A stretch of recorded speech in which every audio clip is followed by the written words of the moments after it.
ሰላም ጤና ይስጥልኝ አፓርት ቤተሰቦች እንደምን አላችሁ? ሰላማችሁ ብዝት ይበልልኝ። ዛሬ ደግሞ እስክብሪቶና ወረቀት ሳያስፈልጋችሁ ክላስ ውስጥ መምህራችሁ የሚናገረውን ነገር የምትይዙበትን ምርጥ የሆነ አፕሊኬሽን አሳያችኋለሁ። እስከ መጨረሻው ድረስ ተከታተሉኝ።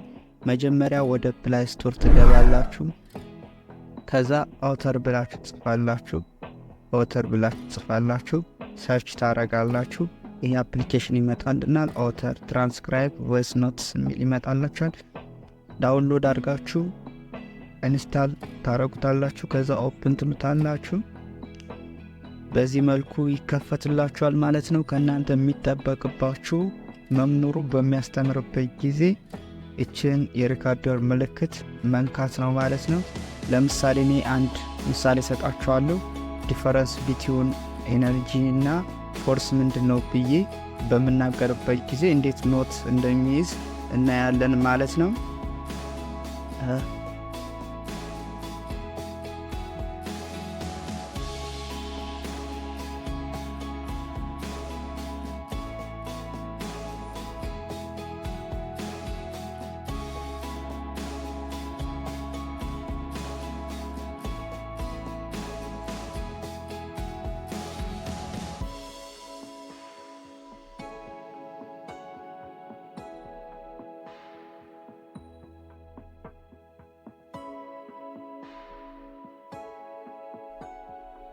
በዚህ መልኩ ሴቭ አድርጎ ኖቱን ያመጣልኛል ማለት ነው። ኖቲስ ፕሮሰሲንግ እያለ ነው ያመጣልኛል የተዘጋጀውን ኖት። መጨረሻ ላይ ትንሽ እጠብቀዋለሁ። ስለዚህ በዚህ መልኩ እንትን ብሎልኛል ማለት ነው። እከፍተዋለሁ። ሪካርድ ማድረግ ጀምሯል። Today we will discuss about the difference between energy and force. Energy is the ability to cause change or the ability to do work, but force is the ability to pull and push an object. ስለዚህ ያያችሁት ይመስላል። ኤዲት ማድረግ እንችላለን።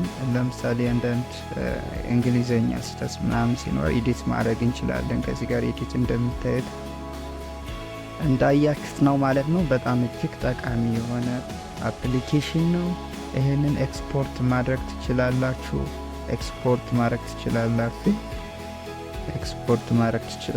ከዚህ ጋር አለው ፎርማት፣ የተለያዩ ፎርማቶች አሉት። በቴክስት ሊሆን ይችላል፣ በኦዲዮ ሊሆን ይችላል፣ በፒዲኤፍ ሊሆን ይችላል። ፒዲኤፍ እና ዲኦሲኤክስ ክፍያ ይጠይቃሉ። እናንተ በቴክስት እንትን ማድረግ ትችላላችሁ። መምህር በሚያስተምርበት ሰዓት ብቻ ሳይሆን እናንተ ስታጠኑ መጻፍ ምናምን የሚደክማችሁ የሚሰለቻችሁ ከሆነ መያዝ የምትፈልጉትን ነገር በድምጻችሁ ሪካርድ እያደረጋችሁ በዚህ መልኩ ኖት ማውጣት ትችላላችሁ ማለት ነው። እንደነዚህ አይነት ቲፖች እንዲደርሷችሁ ላይክ፣ ሰብስክራይብ እንዲሁም ሼር ማድረጋችሁን እንዳትረሱ። ይመቻችሁ።